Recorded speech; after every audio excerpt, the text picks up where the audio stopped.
Le journal Christophe Lamar. Bonjour Christophe. Bonjour Dimitri, bonjour à tous. Ça faisait quelque temps déjà que l'atmosphère était tendue dans les caisses d'allocation familiale, les CAF comme on les appelle, mais aussi à Pôle emploi. L'enquête interne menée par la CFDT et qu'Europe 1 a pu consulter en exclusivité le confirme. La réforme des aides au logement et de l'assurance chômage ont fait monter la tension d'un cran au guichet. Les employés doivent gérer des usagers à bout de nerfs et dans de nombreux cas, la ligne rouge n'est pas loin d'être franchie, Carole Ferry. Alors écoutez, selon cette enquête, plus d'un agent sur 5 trouve que ses relations avec les usagers sont tendues, que ce soit à Pôle emploi ou dans les caisses d'allocation familiale. Beaucoup d'accueils ont désormais des vigiles qui limitent les débordements. Mais au téléphone, ils dénoncent des insultes quotidiennes, beaucoup d'agressivité. Première cause mise en avant, les bugs informatiques, aussi bien pour les usagers que pour l'administration. Selon Christophe Ledoux, employé à la CAF d'Amiens, la réforme des APL a particulièrement attisé les colères depuis le début de l'année. La problématique de la réforme de l'aide au logement, c'est qu'elle passe pas informatiquement depuis le début de l'année. Donc on a des milliers de bugs informatiques qui font que forcément le personnel doit reprendre les dossiers. Donc on perd du temps. Aujourd'hui, il y a certaines CAF qui annoncent des délais de traitement qui sont supérieurs à 15 semaines. Et donc forcément, ça peut créer une certaine tension parce que ça sert quand même à payer une partie du loyer, quoi. Et la Caisse nationale d'allocation familiale reconnaît que cette réforme des APL a en effet entraîné des dysfonctionnements informatiques et des retards pour près de 2% des 6 millions de dossiers, soit environ 120 000 bénéficiaires. Carole Ferry. L'événement est sur Europe 1 ce matin. Bruno Le Maire, le ministre de l'économie, sera l'invité d'Europe Matin à partir de 8h15. Il répondra aux questions de Sonia Mabrouk et Mathieu Bock-Côté nous rejoindra à partir de 8h30. Les thèmes de discussion seront nombreux, à commencer par celui du pouvoir d'achat. Préoccupation majeure des Français en ces temps de campagne préélectorale. En hausse, comme le prétend le gouvernement, ou en baisse, comme l'expriment de nombreux Français, les classes moyennes s'inquiètent de voir leur train de vie s'éroder lentement mais sûrement.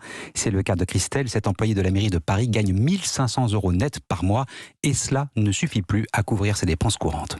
Le niveau de vie, si je fais un état général, ça descend. La vie est de plus en plus chère. Tout ce qui est énergie, tout ce qui est carburant, tout ce qu'il faut acheter à côté pour pouvoir vivre. Les chèques énergie, ça fait plaisir, c'est mieux que rien, mais ça va pas loin par rapport à l'augmentation qu'il y a. Je viens juste de déménager, je suis passée d'une maison à un 34 mètres carrés, donc au niveau énergie, j'en consommerai moins. Mais je sais que sur cette maison qui faisait que 55 mètres carrés, je dépensais en énergie 200 € par mois. Et quand on reçoit un chèque énergie de 100 €, c'est pas grand-chose, quoi. Sur l'année. Voilà. Enfin, on ne part moins en vacances. On évite de faire des achats trop importants. Il faut quand même tenir le mois, hein. Je suis payée autour du 27.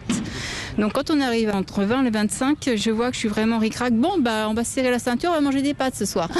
Mais c'est vrai que c'est un peu ça, oui, on est toujours sur le calcul. Et là, plus que jamais. Christelle, une employée de la mairie de Paris au micro de Marion Gauthier. Emmanuel Macron lance cet après-midi à Poitiers les États généraux de la justice. Un nouveau chantier pour le chef de l'État, réconcilier les Français avec la justice. Ces États généraux s'articuleront en 3 phases, consultation, expertise et synthèse. Première conclusion attendue pour février 2022. Stéphane Place. Le 4 juin dernier, les 2 plus hauts magistrats de France, Chantal Arens et François Molins, sont reçus par le président de la République. Très inquiets de l'état de la justice, la première présidente et le procureur général de la Cour de cassation demandent à Emmanuel Macron de lancer ces états généraux. Mais attention, pas une énième réunion entre juges, ce n'est pas la justice qui parle à la justice, dit-on à l'Élysée. Alors à Poitiers, tout à l'heure, autour d'Emmanuel Macron, la magistrature sera présente, bien sûr, mais aussi les avocats, huissiers, greffiers, notaires, surveillants de prison, éducateurs, policiers, gendarmes, sans oublier un panel de citoyens de la Vienne. Coup d'envoi de 5 mois de consultation pour restaurer le lien de confiance entre l'institution judiciaire et les Français. Chacun pourra donner son avis via une plateforme numérique et des tables rondes partout dans le pays. Fin février, c'est une commission indépendante qui rendra la synthèse des propositions. À la tête de cette commission, Jean-Marc Sauvé, un haut fonctionnaire projeté récemment sur le devant de la scène, puisque c'est lui qui a dirigé la commission sur les abus sexuels dans l'Église. Stéphane Place. Le rapport Sauvé, justement, planera probablement au-dessus de la visite de Jean Castex au Vatican. Le Premier ministre doit s'entretenir avec le pape François. Au départ, il s'agissait de commémorer le 100e anniversaire de la reprise des relations diplomatiques entre la France et le Vatican. Le rapport Sauvé et la polémique sur le secret de la confession changent effectivement la donne. Autre question d'ordre diplomatique, dirons-nous. Est-ce que ce déplacement pourrait convaincre le pape de venir en France à son tour ? Depuis son élection en 2013, le souverain pontife a toujours refusé de franchir les Alpes. Virginie Rivas, c'est aussi l'un des motifs du déplacement de Jean Castex. Alors, ce que l'on sait, c'est que Jean Castex va bien renouveler l'invitation de la France au pape François, une invitation dont on parle déjà depuis François Hollande, renouvelée par Emmanuel Macron lors de sa visite au Vatican il y a 3 ans. Le pape François, qui dès le début de son pontificat l'avait fait savoir, il préfère les périphéries aux vieilles nations chrétiennes bien portantes. L'incendie de Notre-Dame avait bien relancé les spéculations, mais l'affaire du nonce apostolique de Paris, représentant du pape en France accusé d'agression sexuelle, compliquait alors les choses. Cet été, et pour la première fois de manière aussi précise, le numéro 2 du Vatican a laissé entrevoir la possibilité que le pape vienne enfin en France. Au Vatican, un conseiller nous dit « À l'heure actuelle, ce n'est pas à l'ordre du jour, mais rien n'est impossible. » Bref, on ne ferme pas totalement le banc, d'autant que le travail de la commission Sauvé est jugé comme un excellent travail au Vatican et que les catholiques français, dans cette période difficile, pourraient avoir besoin du soutien de leur pape. Problème, c'est une règle au Vatican, le pape ne se déplace jamais dans un pays qui va connaître des élections.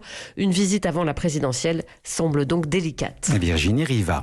Le football pour terminer, Marseille sur le podium de la Ligue 1 après sa victoire ce week-end à Lorient. L'OM s'impose 4-1 au Vélodrome, une rencontre où l'on a noté quelques incidents entre supporters marseillais et lorientais. Pas de quoi gâcher l'hommage de tout un stade à l'ancien président Bernard Tapie. Jean-François Pérez. Sur la pelouse, les leaders historiques des groupes de supporters lisent un dernier message d'adieu. Dans les tribunes, des tifos géants formés de milliers de pancartes individuelles reproduisent à la perfection le visage de Bernard Tapie. Le boss pour l'éternité, assure la banderole XL du virage sud. Sous les yeux de la famille de l'ancien président de l'OM et de Benoît Payan, le maire de Marseille, une violoniste entame un émouvant We Are the Champions. Restait aux joueurs à se montrer à la hauteur de l'événement, ce qu'ils ont fait avec panache. Le milieu de terrain Valentin Rongier n'oubliera pas l'accueil des supporters. Ils sont magnifiques. Voilà, dimanche soir contre Lorient, le stade était presque plein. C'est fabuleux. Et puis oui, c'était très important aussi pour nous de gagner pour rendre un bel hommage à Monsieur Tapie avec sa famille qui était présente dans le stade, voilà, que je salue. Donc c'était très bien. L'histoire retiendra que c'est le petit-fils et l'arrière-petit-fils du défunt qui auront donné le coup d'envoi de ce festival offensif des Marseillais regonflés à bloc avant d'accueillir dès dimanche au Vélodrome le rival numéro 1 des années Tapie, le Paris Saint-Germain. Marseille, Jean-François Pérez, Europe 1. Marseille PSG, effectivement, ça fait toujours déplacer les foules. Un classico, vous dis-je. Un classico, mon cher Christophe. Merci, vous revenez tout à l'heure à 8h30.